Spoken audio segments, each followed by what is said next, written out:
शुरू बातें यहीं खत्म करते हैं। यहां जरा आप सब लोग ध्यान दीजिए होमवर्क वाले प्रश्न पर।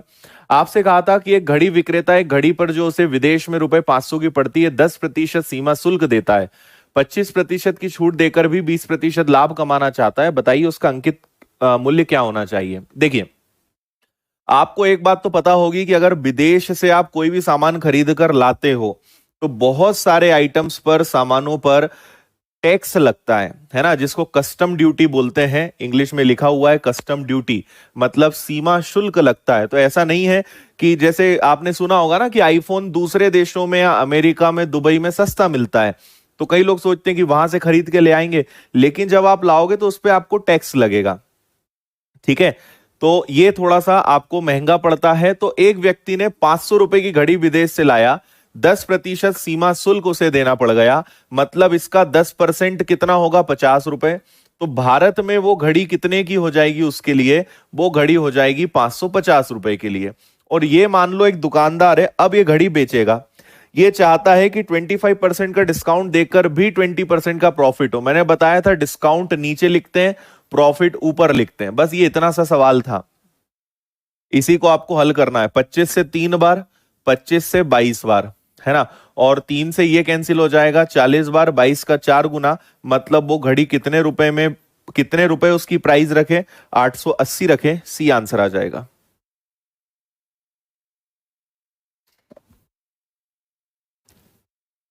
नंबर सिस्टम में अभी टाइम लगेगा, वो काफी दूर है अभी वो चैप्टर, अभी अरिथमेटिक पहले पूरा करेंगे। ठीक है,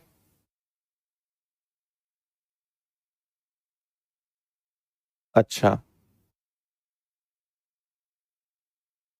ठीक है सृष्टि, आपका करवाते हैं, बोलते हैं ना, रुको। चलिए नेक्स्ट, ये भी होमवर्क था।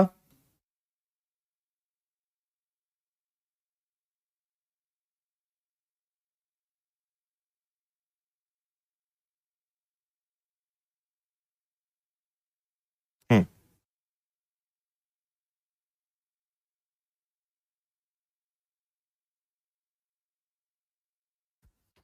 इसका आंसर डी आ रहा है। चलो देखते हैं। सुनिए यहां पर आपसे क्या बोला है। किसी पुस्तक विक्रेता ने अंकित कीमत पर 10% की छूट दी और उसे प्रकाशक से 30% कमीशन मिलता है, उसका लाभ प्रतिशत क्या है। हम जानते हैं हर चीज 100 है, मतलब आप इसको ऐसे समझिए कि कोई किताब 100 रुपए की, कोई पब्लिकेशन है जो 100 रुपए की किताब छापता है। अब वो क्या करता है कि 30% जो अपना सेलर है, 30% उसको कमीशन दे देता है। मतलब वो बोलता है कि ठीक है, मैं तुम्हें ये किताब 70 रुपए में देता हूं, तुम्हारी मर्जी उतने में बेचो। तो विक्रेता क्या करता है, उस पर 10% का डिस्काउंट देता है, मतलब 100 रुपए की किताब कितने में बेचता है, 90 पे। देखो, किताब के ऊपर छपा है 100, जो किताब छापती है कंपनी वो दुकानदार को दे रही है 70 में, और दुकानदार इस पर 10% का डिस्काउंट देके बेच रहा है, मतलब 70 की कीमत को 90 में बेच रहा है। तो 20 रुपए कमा रहा है 70 पर, मल्टीप्लाई बाय 100, 1/7, 14 सही 2/7, 2/7 होता है आपका दुगना, मतलब 28 सही 4/7%। ये आपका आंसर हो जाएगा बी, 28 सही 4/7%।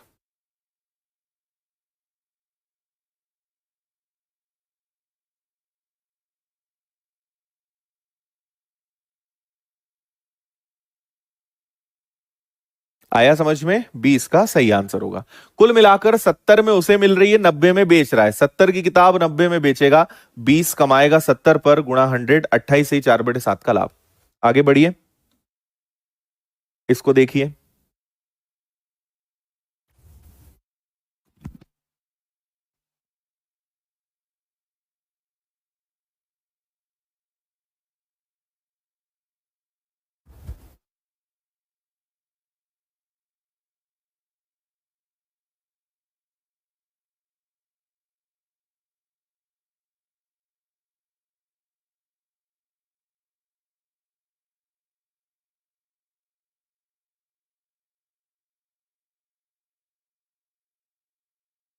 ये वाला भी आपसे आराम से बनेगा, एकदम इजी है।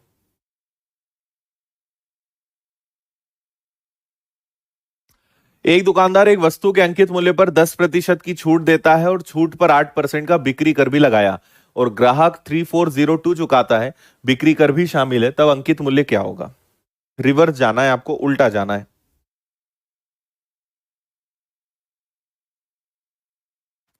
देखिए, हर चीज होती है 100, इस पर 10% का डिस्काउंट दे दिया गया, मतलब कितने में दिया गया? ये 90 पर। और इस पर 8% का टैक्स लगा, तो इसका 8%, भाई 90% पर 8% टैक्स लगा, 90 का 8%, 9 और 8 72, मतलब ये 7.2 हो जाएगा। तो ये बन जाएगा आपका 97.2। मतलब किसी व्यक्ति को टैक्स मिलाकर तो एक ग्राहक ने 3402 रुपए चुकाए, तो ये अपने आप में कितना परसेंट है? ये 97.2% है। तो 100% क्या होगा? इसको आप आराम से इत्मीनान से सॉल्व करिएगा, इसका आंसर 3500 रुपए आएगा। वो चीज कितने की थी? 3500 की। 3500 मतलब डी वाला आंसर 3500। डिस्काउंट देने के बाद, डिस्काउंट नहीं है, डिस्काउंट देने के बाद उस पर टैक्स लगाया है ना? भाई हमने कहा कि ठीक है, आपकी जो फीस है हम उसमें 10% और डिस्काउंट देते हैं, लेकिन टैक्स तो देना ही पड़ेगा, जीएसटी तो उस पर लगेगा ही, है ना? तो हमने उसके ऊपर टैक्स लगाया, फिर आपको इतने में दिया वो। आपको पता है, आप जो फीस देते हो उसमें 18% भारत सरकार हमसे लेती है ना? आप जो फीस देते हो, सोचो आप जरा, 18% मतलब लगभग 20% ही हो जाता है उस पे। पेमेंट चार्जेस, गेटवे चार्जेस लगते हैं। तो आप जो फीस देते हो उसमें 20% टैक्स हम सरकार को देते हैं। राम एक बास्केटबॉल 1200 रुपए में खरीदता है, दुकानदार उस पर 15% का डिस्काउंट देता है, और एक क्रिकेट बॉल जिसका मूल्य 65 है वो भी फ्री दे देता है। उसके बावजूद भी भाई साहब 25% कमा लेते हैं। बास्केटबॉल का क्रय मूल्य ज्ञात करें। करो जल्दी। इसमें भी आपको रिवर्स चलते आना है बस।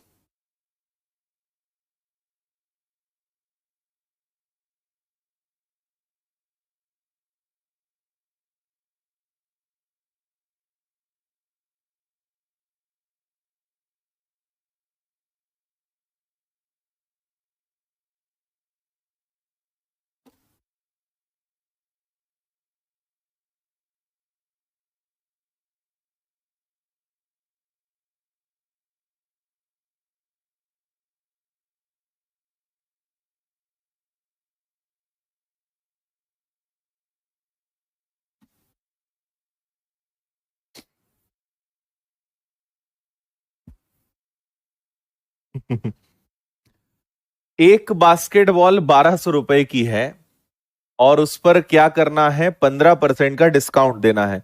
तो 15% अगर आप निकालोगे, तो 1200 का 15% आपने निकाला, तो ये 180 आएगा, 180। तो इस पे 180 का हो गया डिस्काउंट, है ना? तो ये बची 1020 रुपए की। फिर दुकानदार और मेहरबान था, उसने एक 65 रुपए की कीमत की बॉल दे दी, है ना? 65 मतलब इसके अंदर उसने कहा कि भाई इतने में तुम्हें एक 65 रुपए की चीज और दे रहा हूं मैं, मतलब इसके अंदर भी 65 रुपए का मार्जिन था। तो इस 65 रुपए को भी हटाओ, 10 में से 5 गया, 12 में से 6 गया, सॉरी 11 में से 6 गया, तो वापस से 5 और 9। अभी भी अब मतलब उसकी जेब से जा रहा है 955, उसके बावजूद वो 25% का लाभ कमा रहा है। मतलब इस कीमत में भी भाई साहब 25% कमा रहे हैं। मतलब ये 125% है, तो 100% कितना है ना? तो ये कैंसिल होगा 25 से 5 बार, 25 से कैंसिल होगा 4 बार, 5 से कैंसिल करोगे 1 बार, फिर बचेगा 4 और 5, 5 इंटू 9 और 5 एकम 5, तो 4, 36 का 6 और 7, 764 रुपए की बॉल है, जिसको वो कहां ले जा रहा है? 1200 तक ले जा रहा है। सी आपका आंसर आएगा, 764।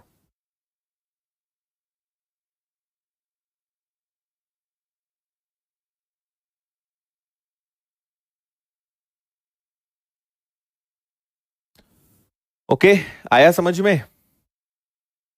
सरकार आपसे क्यों लेती है भाई? देना ही पड़ेगा आपको, नहीं तो जेल में डाल देंगे उठा के, है ना? टैक्स, जीएसटी, किसी भी प्रकार की जीएसटी मतलब क्या है? सर्विस। हम आपको एक, ये सर्विस इंडस्ट्री है, तो सर्विस आप अगर दे रहे हो, कुछ ले रहे हो, तो उसमें 18% भारत सरकार को देना पड़ता है। जीएसटी बोलते हैं इसको।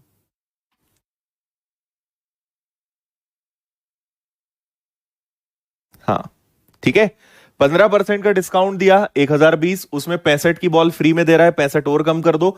इतना होने के बाद भी वो 25% कमा रहा है, मतलब ये 125% है। तो 100% कितना होगा? नेक्स्ट।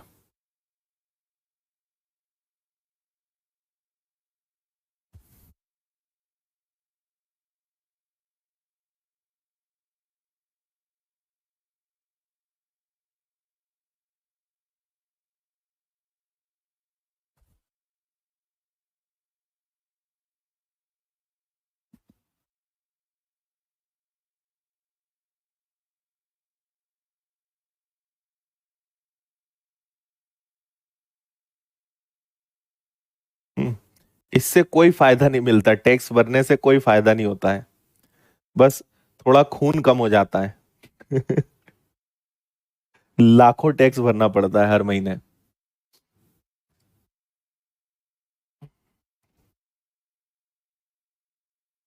हाँ।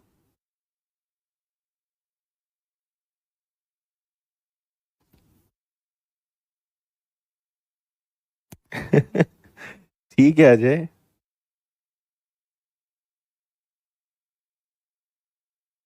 यस। तो कोर्स की फीस 1200 है? नहीं जी, 1200 नहीं है, है ना। देखिए, 18% हम देते हैं जीएसटी, ठीक है। 2% आप जो पे करते हो ऑनलाइन पेमेंट चार्जेस लगते हैं। जो आप ऑनलाइन पेमेंट करते हो, तो जिस कंपनी के थ्रू आप करते हैं वो 2% काटती है। 30% आपके पूरे कोर्स का सर्वर चार्जेस जाता है। आप ये जो रिकॉर्डेड क्लासेस, 50 रुपए, इसमें अब हमें जो है टीचर्स की सैलरी, है ना, जो आपके नोट्स बनाने वाले 100 लोगों की टीम चलती है, इस बचे हुए से ये तो पूरा सरकार के पास गया, ये एक ऐप के चार्जेस चले गए।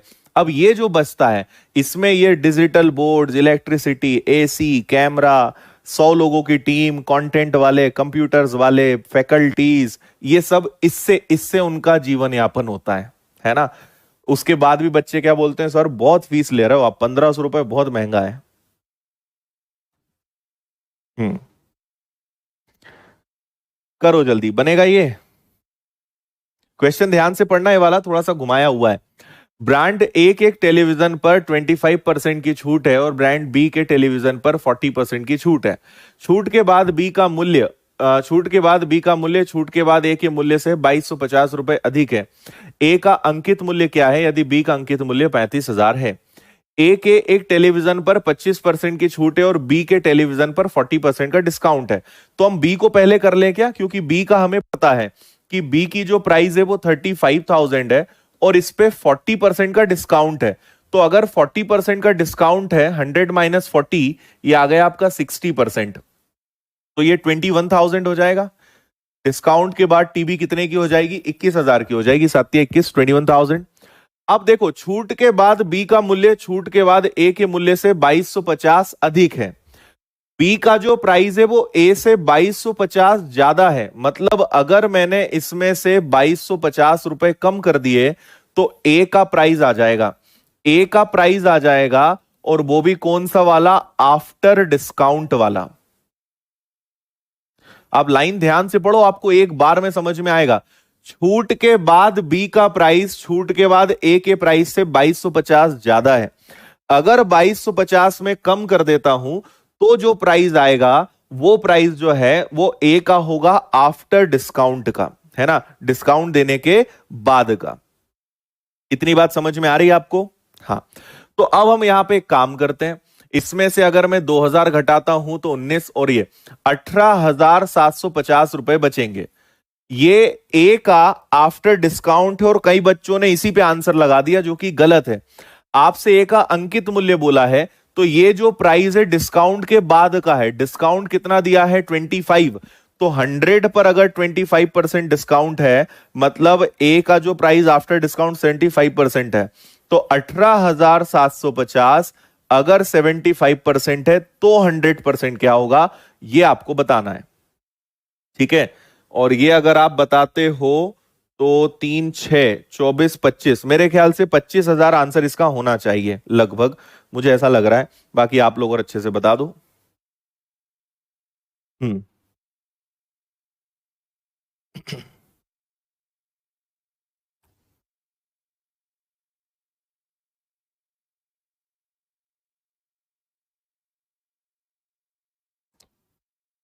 ओके,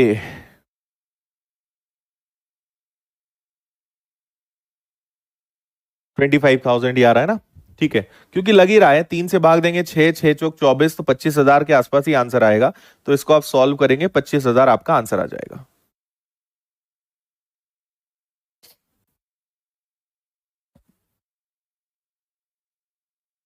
बताइए, ठीक है? ऑफलाइन वाले, ऑफलाइन वाले हैं भी कि गए सब? 25,000।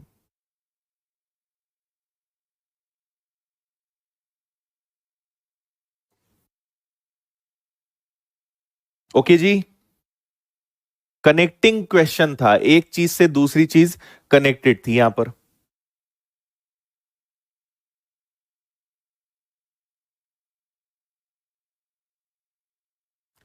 चलिए आगे। एक मशीन जिस पर अंकित कीमत 2,50,000 है, 10% का डिस्काउंट दिया जाता है, लेकिन नगद छूट के बाद मशीन 2,16,000 में बेची जाती है। नगद छूट बताइए, कैश डिस्काउंट बताइए। जैसे कई बार नहीं होता है कि आपने कोई चीज ली, फिर दुकानदार बोलता है अच्छा पेमेंट कैश में करोगे क्या, चलो थोड़ा डिस्काउंट और दे देता हूं। क्यों? क्योंकि टैक्स बच जाता है उसका, है ना? तो यहां पे 2,50,000 पे 10% का डिस्काउंट तो दे रहा है, लेकिन उसके बाद और डिस्काउंट देकर 2,16,000 में वो बेच रहा है। मतलब आपको बताना है उसने कितना एक्स्ट्रा डिस्काउंट दिया। ओके, एग्जाम में क्वेश्चन हिंदी इंग्लिश दोनों में आते हैं। देखिए, 2,50,000 रुपए की अगर कोई वस्तु है और उसका 10%, डायरेक्ट लिख दूं मैं, इसका 10% आएगा 25,000। तो 25,000 का आपने डिस्काउंट दे दिया, मतलब ये वस्तु 2,25,000 रुपए की हो गई। अब 2,25,000 रुपए की वस्तु हो गई, जिसे हम कितने में बेच रहे हैं? भाई 10% का डिस्काउंट देने के बाद तो कीमत 2,25,000 होनी चाहिए थी, लेकिन हम कितने में बेच रहे हैं? 2,16,000 में। मतलब यहां पर भी हमने क्या करा, यहां पर और उसे एक्स्ट्रा डिस्काउंट दिया। तो मैंने उसे कितने का डिस्काउंट दे दिया? उसे 9,000 का डिस्काउंट और दे दिया क्या, है ना? तो हमने 9,000 का और एक्स्ट्रा डिस्काउंट दे दिया 2,25,000 पर, मल्टीप्लाई बाय 100। तो आपके 3 जीरो से 3 जीरो कैंसिल हो गए। और क्या करोगे? 25 से कैंसिल करोगे 9 बार, 25 से कैंसिल करोगे 4 बार, 9 से 9 कट जाएगा। मतलब हमने उसे 4% का कैश डिस्काउंट दिया या एक्स्ट्रा डिस्काउंट दिया। बी आंसर आएगा।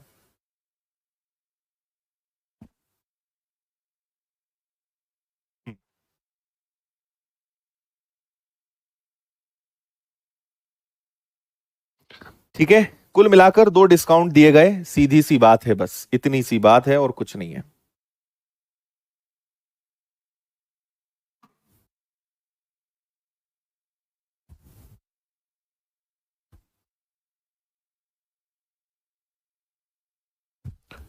चलिए थोड़े से अलग सवाल।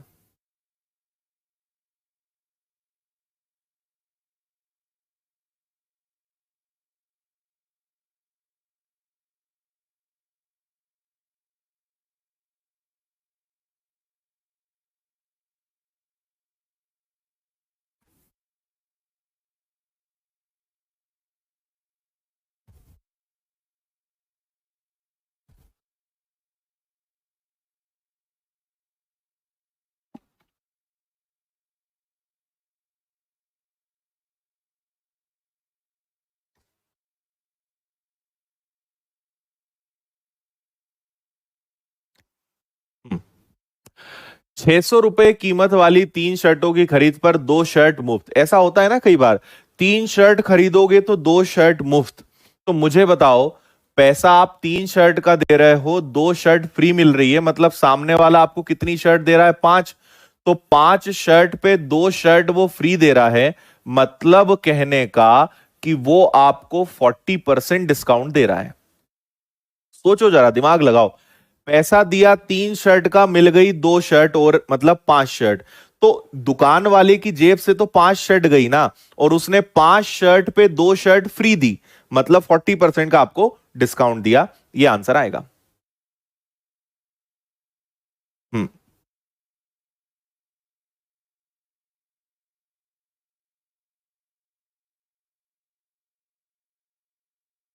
10 का डिस्काउंट है तो 90 नहीं होगा, कर सकते ना, देखो या तो 25,000 घटा दो, या 2,50,000 का आप 90% निकालो, या 2,50,000 का 10%, 25,000 निकालो, एक ही बात है।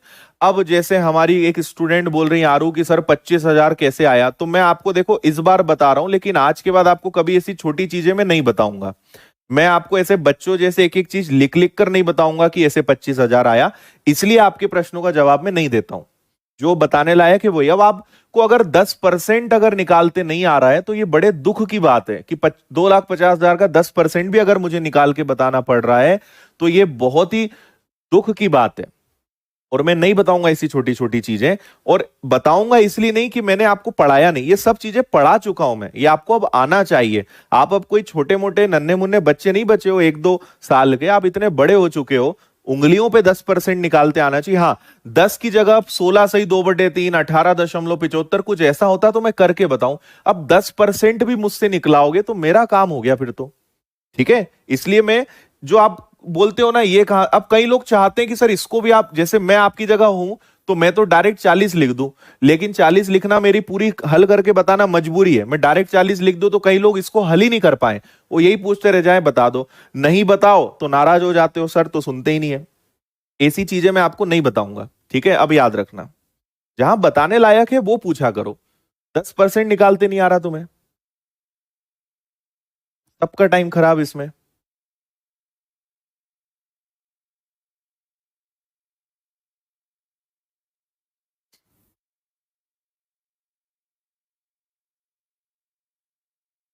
हम्म।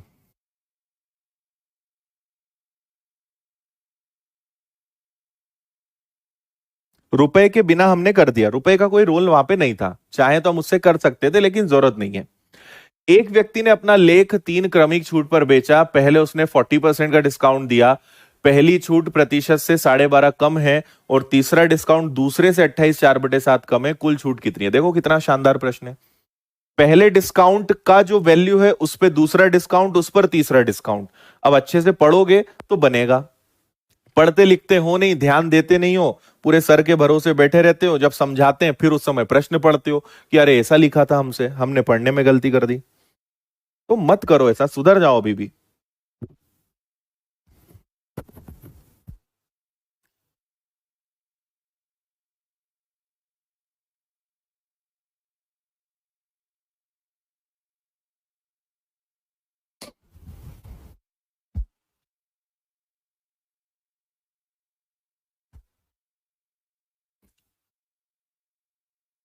हम्म।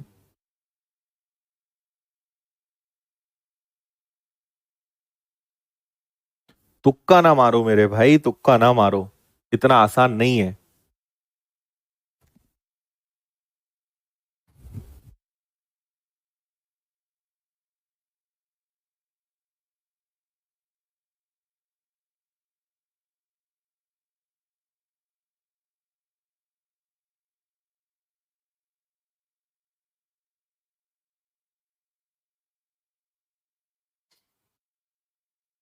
चलो बता दूं, तैयार आप लोग?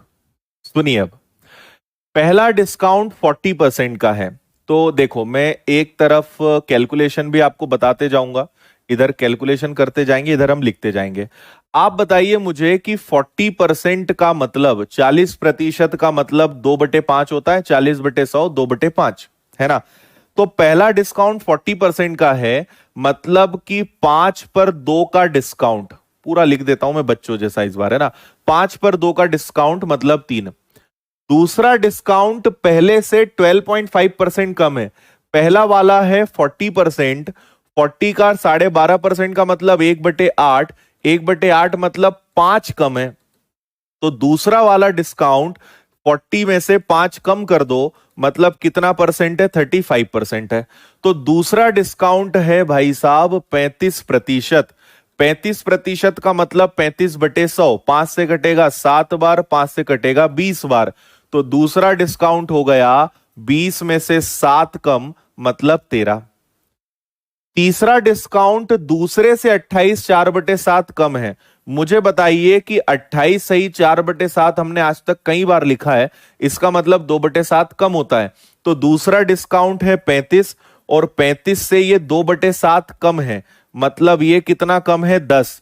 तो 35 से 10 कम है, मतलब तीसरा वाला डिस्काउंट कितना है 25% है ना। और 25% का मतलब तो आपको पता ही है 1/4 होता है। तो 4 में से हम एक कम करेंगे, मतलब कितना करेंगे 3। ये है अपने तीनों का हाल। कुल मिलाकर पहला डिस्काउंट 40% है, दूसरा 35 है, तीसरा 25 है ना। दूसरा डिस्काउंट पहले से 12.5% कम है। 12.5% मतलब 1/8 कम है। तो 40 का 1/8 5 कम है 35। तीसरा डिस्काउंट दूसरे से 2/7 कम है। 2/7 मतलब 10 कम है मतलब 25। अब आपका प्रश्न हल है। तो ये हो गया 100 और 4 का गुणा कर दिया 400। इधर जाओगे तो ये हो जाएगा 9 और 13 मतलब 117 है ना। तो 400 रुपए की चीज 117 की हो जाएगी। मतलब आप समझ लो कि इसको मैं अगर थोड़ी देर के लिए 120 बोल दूं तो ये 283 हो जाएगी क्या।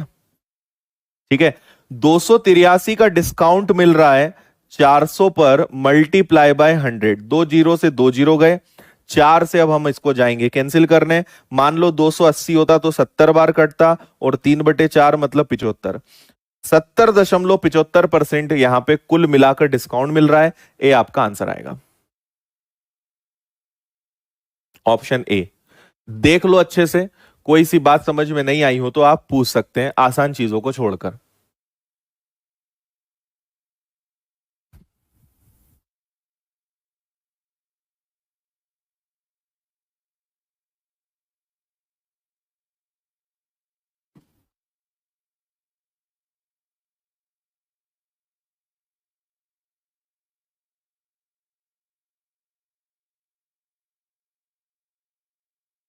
हम्म,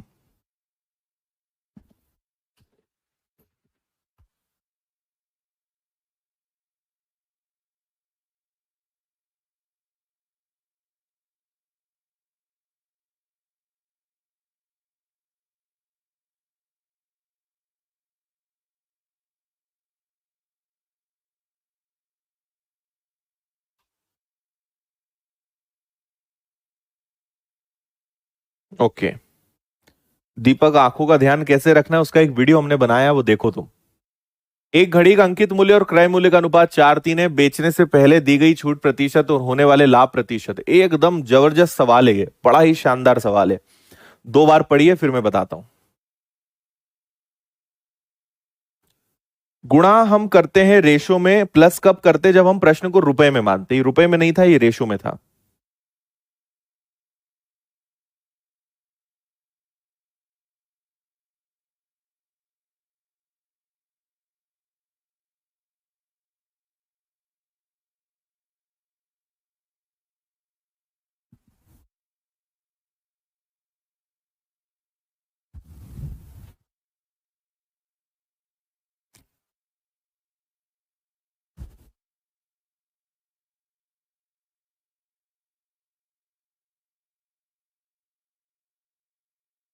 ठीक है पुण्य, बात करते हैं एक बार।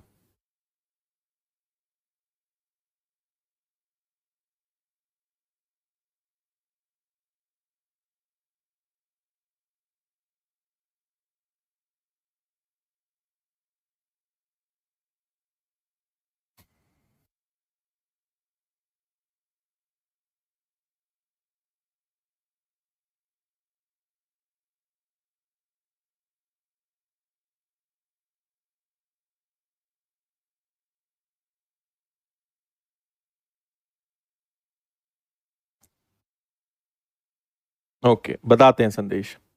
देखिए, आपको मैं एक ट्रिक बताता हूं। ठीक है, ट्रिक बोले या इसको एक कंसेप्ट बोले, आप इसको याद रखिएगा। थोड़ा सा ये मेंस लेवल का और काफी अच्छा सवाल है। आप एक इतनी सी बात याद रखिएगा कि कभी भी ऐसे प्रश्न आए तो कॉस्ट प्राइस का मतलब होता है 100 माइनस डिस्काउंट। ठीक है, और मार्क्ड प्राइस का मतलब होता है 100 प्लस प्रॉफिट, है ना। ये एक नियम आप याद रखना, ये एक ट्रिक है। कॉस्ट प्राइस का मतलब होता है 100 माइनस डिस्काउंट, और मार्क्ड प्राइस का मतलब होता है 100 प्लस प्रॉफिट। ये आपको याद रखना पड़ेगा, रटना पड़ेगा, सीधी आसान भाषा में कहा जाए तो। आपसे कहा है कि अंकित मूल्य और क्रय मूल्य, मार्क्ड प्राइस और कॉस्ट प्राइस का रेशो क्या है, 4 और 3 है।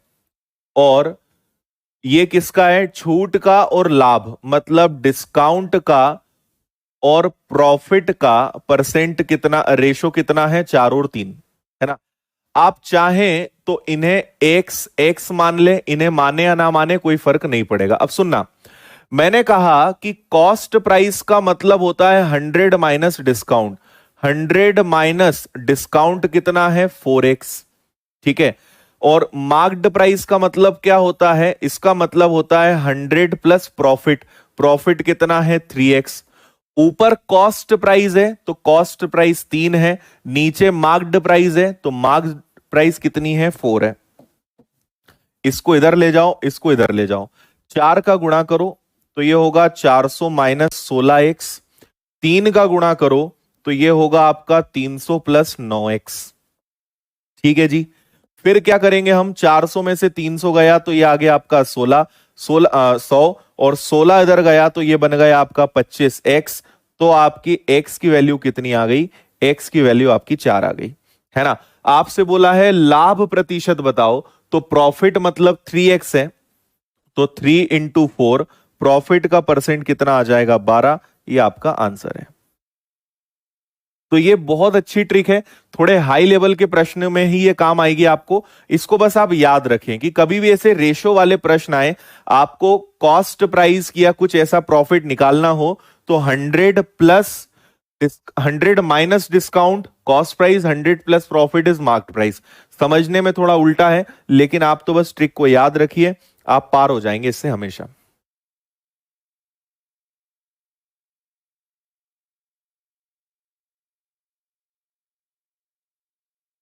हम्म,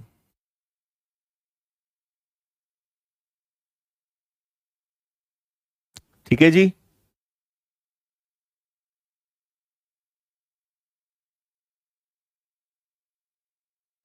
100 माइनस डिस्काउंट, 100 प्लस प्रॉफिट। ऊपर कॉस्ट प्राइस है तो 3, नीचे मार्क्ड प्राइस है तो 4। एक्स की वैल्यू निकाली और सॉल्व किया, ठीक है। तो ये नियम आपको याद रखना है। चलिए, ये है आज का सबसे धुआंधार सवाल, ना धुआं उड़ा दे तो बोलना।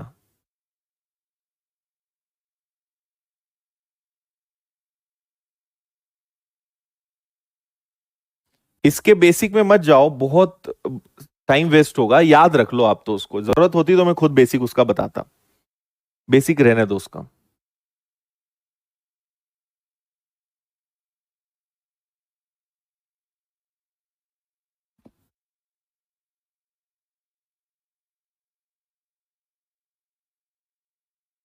यस नेहा। 16 सेब का क्रय मूल्य 10 सेब के विक्रय मूल्य के बराबर है। 12 संतरे का क्रय मूल्य कॉस्ट प्राइस 16 के विक्रय मूल्य एवं 6 आम का क्रय मूल्य 4 आम के विक्रय मूल्य के बराबर है। एक सेब संतरे आम का क्रय मूल्य का अनुपात क्या होगा, 1:2। तो एक सेब, 2 संतरे और 2 आम बेचने पर हुए कुल लाभ प्रतिशत को ज्ञात कीजिए। अब सुनिएगा मेरी बात ध्यान से। 16 एप्पल्स का जो कॉस्ट प्राइस है वो 10 एप्पल्स के सेलिंग प्राइस के बराबर है। सुनना, बहुत दमदार सवाल है ना। एकदम फुल स्क्रीन कर लो, धुआं निकलने वाला है हर तरफ से, इसलिए अच्छे से समझना। 16 का कॉस्ट प्राइस 10 के सेलिंग प्राइस के बराबर है। तो कॉस्ट प्राइस यहां ले लें, सेलिंग प्राइस यहां ले लें, तो इधर हो जाएगा 10, इधर हो जाएगा 6, ठीक है। 10 और 6 हो गया, मतलब 10 खरीद कर हम कितना बेच रहे हैं, 16। एप्पल्स का क्या हो गया कि खरीदे 10 और बेचे कितने, 16। समझ में आ गया, खरीदे 10 और बेचे कितने, 16। फिर इसके बाद क्या है, इसके बाद है 12 संतरे का क्रय मूल्य 16 संतरे के विक्रय मूल्य के बराबर है। तो कॉस्ट प्राइस, सेलिंग प्राइस 16 और 12। तो 16 खरीद कर बेचे कितने हैं हमने, 12। देखते जाना अभी, है ना। फिर तीसरा है 6 आम का क्रय मूल्य 4 आम के विक्रय मूल्य के बराबर है, तो इसमें भी आप क्या करेंगे, खरीदे 4 और बेचे 6, खरीदे 4 और बेचे कितने 6। ये तीनों बात सभी को समझ में आ गई होगी, है ना। 12 का क्रय मूल्य 16 खरीद के, बस एक ही लॉस में, बाकी दोनों प्रॉफिट में। ठीक है, तो अब एक तरफ में लिखूंगा एप्पल, फिर एक तरफ हम लिखेंगे ऑरेंज, है ना, और तीसरा क्या हो जाएगा हमारा, तीसरा क्या है, आम हो गया, आम मतलब मैंगो। ठीक है, हमने एप्पल खरीदी 16 और बेची कितनी, खरीदी सॉरी 10 रुपए में खरीदी और बेची कितने में, 16 रुपए में। ऑरेंज खरीदे 16 रुपए में और बेचे कितने में, 12 रुपए में। और मैंगो खरीदे 4 रुपए में और बेचे कितने में, 6 रुपए में। मुझे अगर यहां तक किसी को डाउट है तो बता दो, क्योंकि इसके आगे अभी अब हम प्रश्न को शुरू करेंगे। ऐसा ना हो कि आपको यही समझ नहीं आया हो कि ये कैसे आया। तो यहां तक अगर किसी को दिक्कत है तो वो बिंदास पूछ सकता है।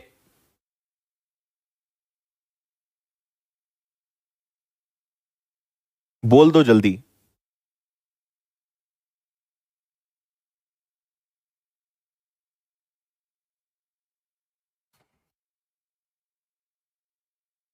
यस,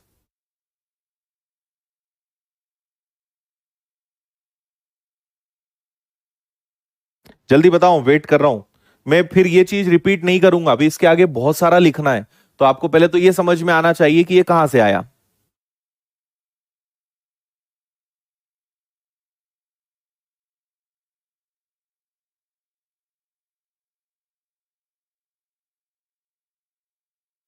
ओके, हाँ, चलो इतना क्लियर है।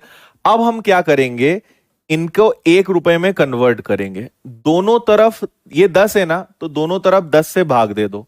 ये 16 है ना, तो दोनों तरफ 16 से भाग दे दो। ये 4 है ना, तो दोनों तरफ आप 4 से भाग दे दो। तो देखो अब इसके बाद क्या होगा, इसके बाद ये होगा कि 10 से 10 कैंसिल हो जाएगा, तो ये बचेगा 1 रुपए और ये बन जाएगा 1.6 रुपए। मतलब 1 रुपए का 1 है और बेचा 1.6 में।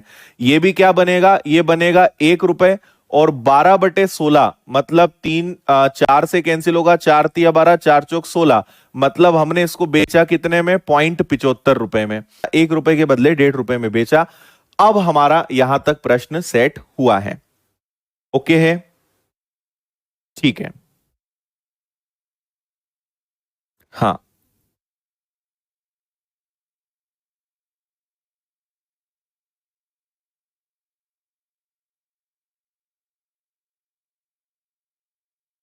राइट।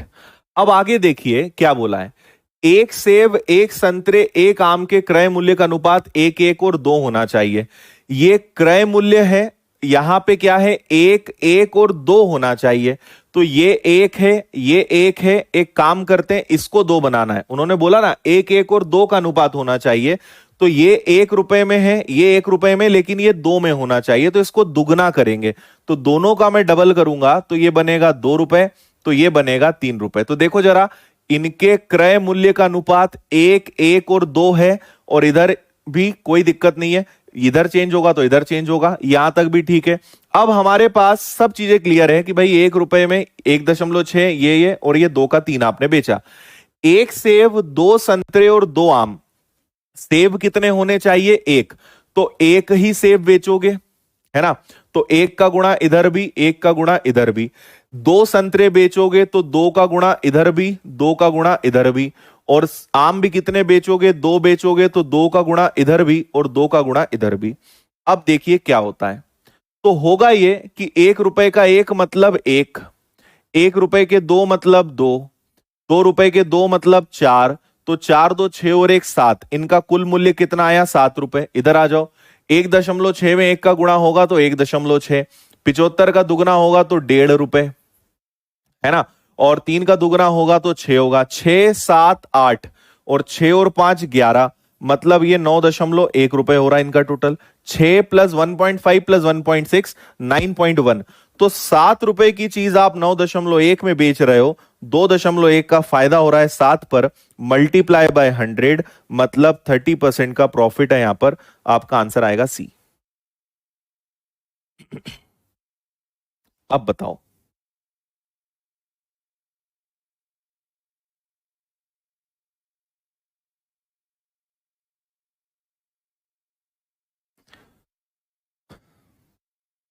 देखो जगह इसमें बहुत सारी चाहिए लिखने की, इसलिए हमने चीजों को थोड़ा उड़ाया है ताकि आप अच्छे से चीजों को समझ पाए।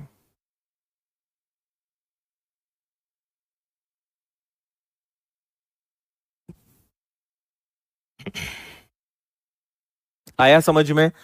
पहले अब मैं बता रहा हूं।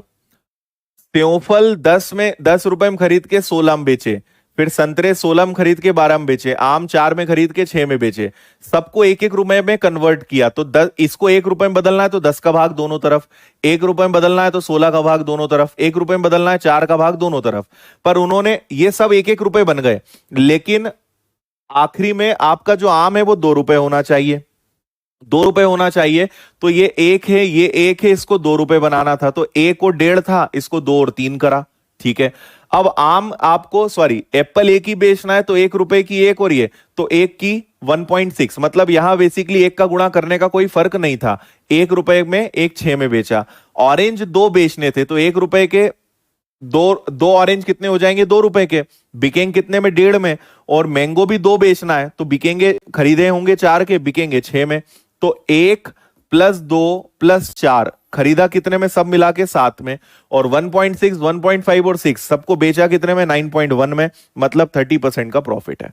एक बार आप इस वीडियो को, मुझे पूरा भरोसा है कई लोगों ने प्रश्न अच्छे से नहीं पढ़ा है, ठीक है, आप एक बार प्रश्न को और अच्छे से पढ़ के इस इतने क्वेश्चन को एक बार वीडियो के माध्यम से रिपीट करके देखिएगा, आपको समझ में आएगा कि यहां क्या है, क्योंकि लिखने की जगह कम है और समझाने की चीजें बहुत ज्यादा थी। और अगर समझ में आया होगा तो आप इसको भी कम लिखकर कर सकते थे, है ना। बाकी एक बार आप और रिपीट करके देख लीजिएगा। Next, type number 26, question number 123। ये भी जबरदस्त सवाल है।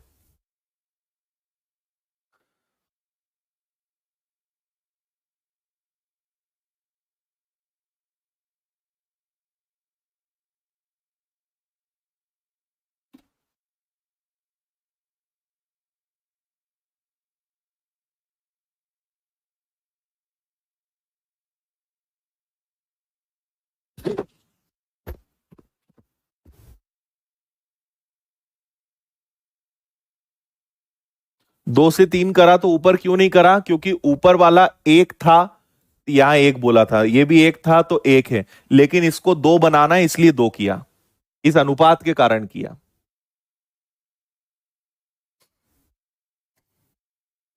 चलिए जी, एक कंपनी को एक वस्तु के 200 नग के 25 रुपए प्रति नग की दर से खरीदने का ऑर्डर मिला, है ना। और अनुमान के मुताबिक 5% नग गुणवत्ता परीक्षण में फेल हो जाते हैं, इसके बावजूद कंपनी 25% लाभ कमाती है। बाद में कंपनी के 50% नग वापस कर दिए गए, कंपनी को कितने प्रतिशत का नुकसान हुआ? देखो, मान लीजिए कि आपकी कोई कंपनी है और आपको ऑर्डर मिला कि भाई, आपकी पेन बनाने की कंपनी है, आपको ऑर्डर मिला कि 200 पेन आप बना के दो, हम आपको 25 रुपए देंगे। मतलब आपको कितने रुपए का ऑर्डर मिला? आपको 5,000 रुपए का ऑर्डर मिला। सुनते जाना ध्यान से। 200 पेन बनाकर आप दो, आपको एक कंपनी ने बोला हम आपको 25 रुपए के हिसाब से पेमेंट करेंगे, मतलब आपको 5,000 रुपए का ऑर्डर मिला, है ना। अब आपकी जो कंपनी है, आप पेन बनाओगे। अब जब इतने बड़े बड़े प्रोडक्शंस होते हैं तो उसमें डिफेक्टिव पीस भी होते हैं, कुछ ना कुछ खराब निकलता है। तो आपको आपको पता था कि हम जितना बनाएंगे ना उसमें से 5% खराब निकलेगा। मतलब 200 का अगर 5% निकालोगे तो 10 आएगा। 10 पेन खराब निकलेंगे तो आप ये मानकर चल रहे हो कि 5% माल हमारा खराब बनता ही है। हम अगर 100 पेन बनाएंगे, 5 खराब निकलेंगे, 200 पेन बनाएंगे, 10 खराब निकलेंगे। तो 10 भी अगर खराब निकले तो 190 तो सही बनेंगे ना। तो हमें पता है कि 190 के हिसाब से हमें पेमेंट मिलेगा। तो 190 का अगर 25 रुपए के हिसाब से देखा जाए तो कुल मिलाकर 10 पेन कम हुए, 250 रुपए कम कर दो, 4,750 रुपए तो आपको मिलेंगे ही मिलेंगे। फिर से सुनना, जो ये खेल समझ गया उसको पूरा खेल प्रश्न का समझ में आ जाएगा। ऑर्डर मिला है 200 पेन का, ठीक है, लेकिन आपको पता है कि हमारे 10 पेन खराब निकलेंगे, हम कंपनी को पहले से नहीं बताएंगे, हम तो पूरे 200 पेन भेजेंगे उनको। जब वो अगर उन्होंने चेक करा तो 10 पेन खराब निकलेंगे, फिर वो कंपनी बोलेगी कि आपके 10 पेन खराब निकले, हम आपको 190 पेन का पेमेंट करेंगे। आप पहले से तैयार हो कि हाँ 10 तो खराब निकलेंगे, हमें तो पहले ही पता था। तो आपने ये सोच लिया है कि भले हमें 5,000 ना मिले, लेकिन 4,750 तो मिलेंगे ही मिलेंगे, है ना। इतना तो वो सामने वाली कंपनी पे करेगी, 10 खराब निकलेंगे बस, बाकी तो सही निकलेंगे, इतना पेमेंट मुझे मिलेगा। और अगर इतना मिल गया तो 25% का अपना फायदा कंफर्म है, मतलब 4,750 रुपए बनाने वाली कंपनी का इसमें 25% लाभ शामिल है, मतलब ये 125% है। तो आप इसको 25 से 5 बार, 25 से 4 बार गुणा करो, 5 से कैंसिल करो, 5 इंटू 9 45, 5 और 5 25, 950 का 4 गुना 3,800 रुपए। ये पता है क्या है, ये लागत है। तो आप जो पेन बना रहे हो उनकी जो कॉस्टिंग आ रही है, आपको वो 3,800 में पड़ रहे हैं, जबकि आप कंपनी को 5,000 के नाम से दोगे, पर आपको पता है कि 4,750 तो मिलेगा ही मिलेगा, इतना तो मिलेगा। और अगर इतना मिल गया तो इसमें हमारा 25% फायदा है, मतलब माल हमारा 3,800 का बना है, पैसा इतना मिलेगा। यह हो गया एक केस पूरा। जब माल सामने वाली कंपनी को गया तो पता चला कि 5 तो बहुत दूर की बात है, 50% पेन खराब निकले। अब मुझे बताओ, 50% पेन खराब निकले तो 200 में से केवल 100 पेन अच्छे निकले, 100 खराब निकले। कंपनी ने कहा कि भाई हम तो तुम्हें 100 पेन का पैसा देंगे। मतलब ये व्यक्ति, वो कहानी नहीं सुनी आपने कि एक महिला अंडे बेचने जाती है, फिर सोचती इतने अंडे बेच के इतना कर लूंगी, सोने के अंडे वाला काम है ना, ऐसा हो जाएगा वैसा हो जाएगा और हम ऐसा इतना कमा लेंगे। पता चल रहा है कि आपके 50% पेन खराब निकले, तो कंपनी ने 100 पेन का 25 के हिसाब से पैसा दिया, 2,500 रुपए आपको मिले। अब आपको घाटा हो गया, क्योंकि आपने लागत लगा दी 3,800 की, आप सोच के बैठे थे इतना मिलेगा, मिला इतना, तो आपका पैसा लग गया 3,800 रुपए और आपको मिला कितना, 2,500, तो आपको 1,300 रुपए का घाटा हो गया। और ये घाटा किस पे हुआ, आपको घाटा हुआ है 3,800 रुपए पर, और गुणा करेंगे 100 का। ठीक है, तो ये आ जाएगा आपका 1,300 बटे 38। इसको आप हल करेंगे तो लगभग पॉइंट में आंसर इसका आएगा। ठीक है, जहां तक मुझे याद है इसका आंसर शायद बी है, आप इसको सॉल्व करिएगा। 34.21% जो मुझे याद आ रहा है, ये शायद इसका आंसर है, बाकी आप करिएगा। आया मजा? मिलना इतना था, उसने सोचा इतना मिलेगा, इतना पैसा लगा दिया, मिला इतना। मिलना था, लगाया इतना, मिला इतना, 1,300 का घाटा, है ना। ठीक है, आंसर आपका वही आएगा 34.21। आप चेक करना, ये आपका क्या हो गया है, लॉस हो गया, घाटा हो गया। बोलो, आया मजा? दम था कि नहीं था सवाल में?